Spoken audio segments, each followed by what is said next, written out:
ये मेरे कॉलेज के दिनों में हुआ।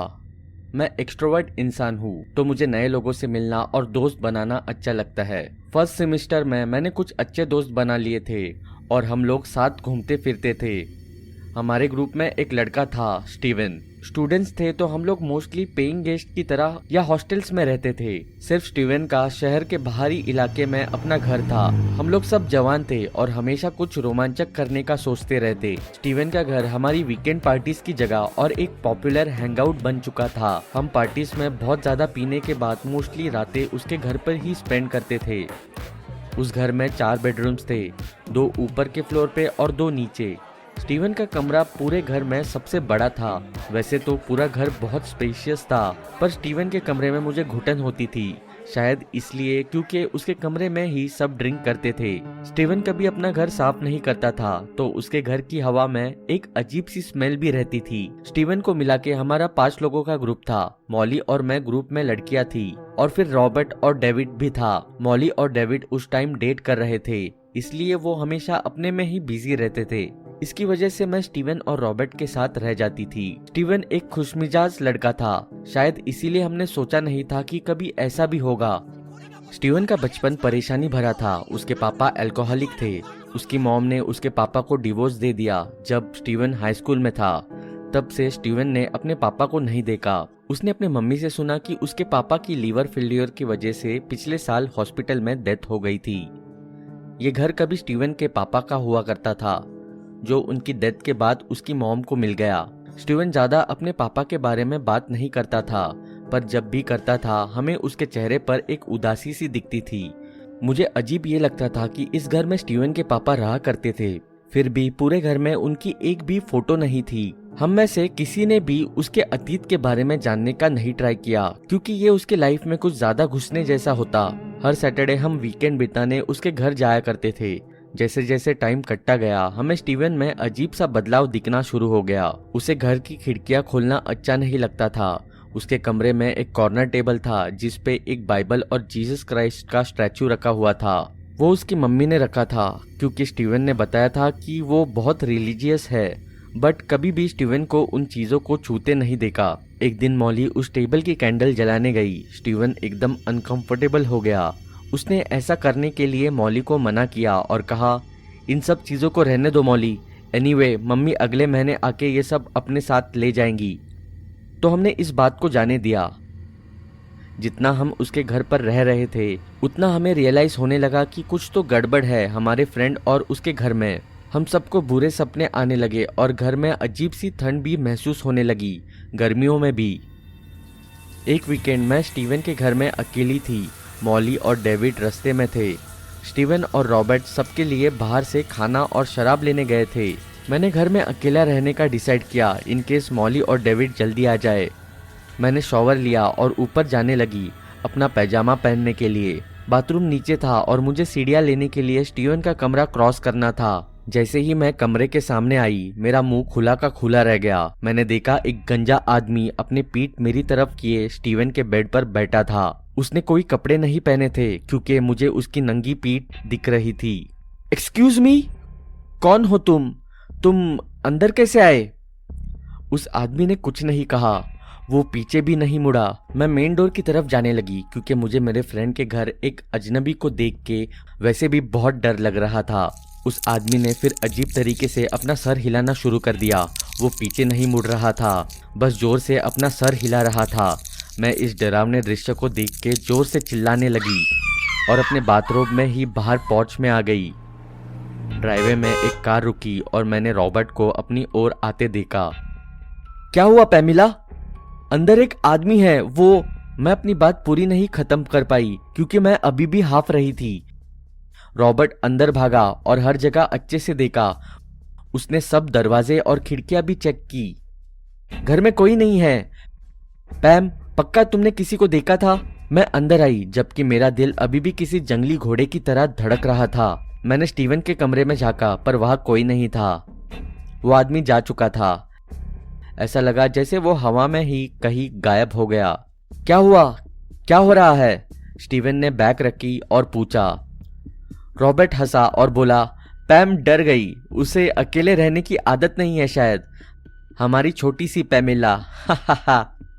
मुझे बहुत शर्म आई क्योंकि उस टाइम मैंने सोचा कि ये शायद मेरा वहम होगा, पर स्टीवन नहीं हंसा। वो मेरे पास आया और धीरे से बोला, क्या तुमने किसी को देखा? हाँ, मैं ऊपर जा रही थी कि तभी मैंने एक गंजे आदमी को तुम्हारे बेड पर बैठा देखा। वो, क्या तुमने उसका चेहरा देखा? नहीं, मैं नहीं देख सकी। कम ऑन स्टीवन, अब तुम भी मत सोचो कि इस घर में सच में कोई आदमी था। वो आगे के कमरे को इस्तेमाल किए बिना यहाँ से जा नहीं सकता, और अगर ऐसा हुआ तो वो हमें दिखता, और मैंने पूरे घर को चेक किया है, वो कहीं छुप भी नहीं सकता। रॉबर्ट ने जवाब दिया। स्टीवन ने कुछ नहीं कहा। वो किचन में डिनर अरेंज करने चला गया। मैं ऊपर गई, अपना पैजामा पहना और अभी जो हुआ उसके बारे में सोचती चली गई। स्टीवन ने मुझसे ऐसा क्यों पूछा कि मैंने उस आदमी का चेहरा देखा या नहीं? क्या उसको भी लगता है जो मैंने देखा वो सच था? डिनर के बाद सब बैठ के मूवी देखने लगे। हम लोग बियर पी रहे थे और मॉली और डेविड उस दिन आ नहीं सके, तो उस रात सिर्फ हम तीनों ही थे। रॉबर्ट और मैं सोफे पर बैठे थे और स्टीवन किचन की खिड़की के पास खड़ा था। वो अजीब सा चुप हो गया था। मैं उसके पास गई और पूछा, सब ठीक है स्टीवन? उसने मेरी तरफ देखा तक नहीं। वो अजीब सी चुप्पी बहुत अनकंफर्टेबल होती जा रही थी। मैंने सोने का डिसाइड किया और जैसे ही मैं जाने के लिए मुड़ी, स्टीवन ने कहा, मैं कभी कभी अपने पापा से बात करता हूँ। क्या? ये तुम क्या कह रहे हो? मैंने चौंकते हुए पूछा। रॉबर्ट ने मूवी पॉज कर दी और उसकी तरफ हैरानी से देखा। मेरे वॉलेट में उनकी एक पिक्चर है। मैं उनसे कभी कभी बात करता हूँ। मैं उनसे पूछता हूँ कि उन्होंने मुझे क्यों छोड़ा, वो मुझे कभी देखने क्यों नहीं आए, या मुझसे कभी बात क्यों नहीं की।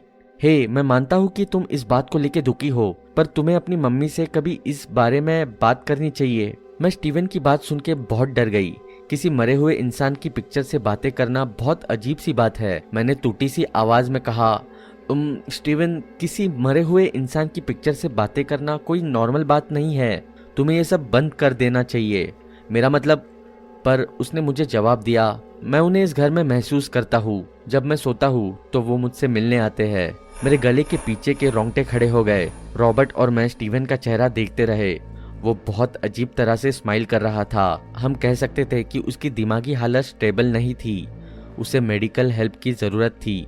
हमने उसे बेड पर लेटाने का डिसाइड किया और उसकी मम्मी को उसके इस बिहेवियर के बारे में बताने का सोचा। स्टीवन भी नशे में था तो उसने हमें रोका नहीं। रॉबर्ट और मैंने उसे उसके कमरे में लेटा दिया। वो बड़बड़ाता चला गया। मेरा विश्वास करो गाइस, वो मुझसे बातें करते हैं, वो आते हैं, वो यहाँ आते हैं। स्टीवन अपने बेड पर सो गया। रॉबर्ट और मैं बाहर आके लिविंग रूम में बैठ गए। हम दोनों स्टीवन की बातें सुन के बहुत डर गए थे। हमने कुछ और टाइम के लिए मूवी देखी। पता नहीं कब, पर रॉबर्ट और मैं दोनों वही सो गए। मैं सोफे पर ही सो गई और रॉबर्ट जमीन पर। बीच रात में ही मैं उठी और उस डरावने घर को पूरे अंधेरे में पाया। उस घर की हवा में कुछ ठंडापन था। मुझे बहुत प्यास लग रही थी तो मैं उठी और पानी लेने के लिए किचन की तरफ चलने लगी। मैंने स्टीवन को चेक करने का सोचा तो मैं धीरे धीरे उसके बेडरूम की तरफ जाने लगी। मैंने जैसे ही दरवाजा खोला, मेरे दिल की धड़कन चलना बंद हो गई। वही गंजा आदमी स्टीवन के छाती के ऊपर तैरता हुआ अपनी खून भरी आंखों से उसे देख रहा था। वो पलक भी नहीं झपक रहा था, बस उसे देखता हुआ जोर से सांसें ले रहा था। एक गंदी बदबू की वजह से मेरा दम घुट रहा था। वो सड़े हुए चमड़े की बदबू थी। मैं हिल भी नहीं पाई, ना चिल्ला पाई। वो आदमी फिर झुका और स्टीवन की छाती पर बैठ गया। फिर उसने अपना बड़ा मुंह खोला और मेरे दोस्त में से उसकी जिंदगी चूसने लगा। मुझे स्टीवन की आत्मा हवा से उसके मुंह में जाती दिख रही थी। स्टीवन पीला और रक्तहीन पड़ रहा था। ये राक्षस मेरे दोस्त की जान ले रहा था। मुझसे और नहीं रुका गया और मैं बहुत जोर से चिल्लाई। उस राक्षस ने मेरी तरफ देखा और मुझे उसकी बड़ी आंखों में से खून टपकता हुआ दिखा। उसका खाली अंधेरा भरा मुंह देखकर मेरे रोंगटे खड़े हो गए। रॉबर्ट मेरी आवाज सुन के उठ गया। पैम, क्या हुआ? स्टीवन, वो आदमी। मैं अपने हाथों से अपना चेहरा ढकते हुए जमीन पर बैठ गई। हमें स्टीवन को उस रात हॉस्पिटलाइज करना पड़ा। उसका बीपी बहुत लो हो गया था। डॉक्टर्स को समझ नहीं आ रहा था कि एक जवान लड़के की पल्स रेट इतनी जल्दी कैसे गिर रही थी। उस रात उसका दिल धड़कना बंद हो सकता था अगर हम उसे सही टाइम पे हॉस्पिटल नहीं लेके जाते। वो लास्ट टाइम था जब मैं स्टीवन के घर गई। मैं अभी भी उससे कभी कभी बात करती हूँ, पर वो कभी भी अपने पापा का जिक्र नहीं करता। मुझे नहीं लगता उस रात जो मैंने भयानक आत्मा देखी वो स्टीवन के पापा थे। वो शायद स्टीवन से तब चिपक गया होगा जब वो अपने पापा की फोटो से बातें करता था। मुझे अभी भी लगता है कि वो डरावनी आत्मा आज भी उस घर में रहती है।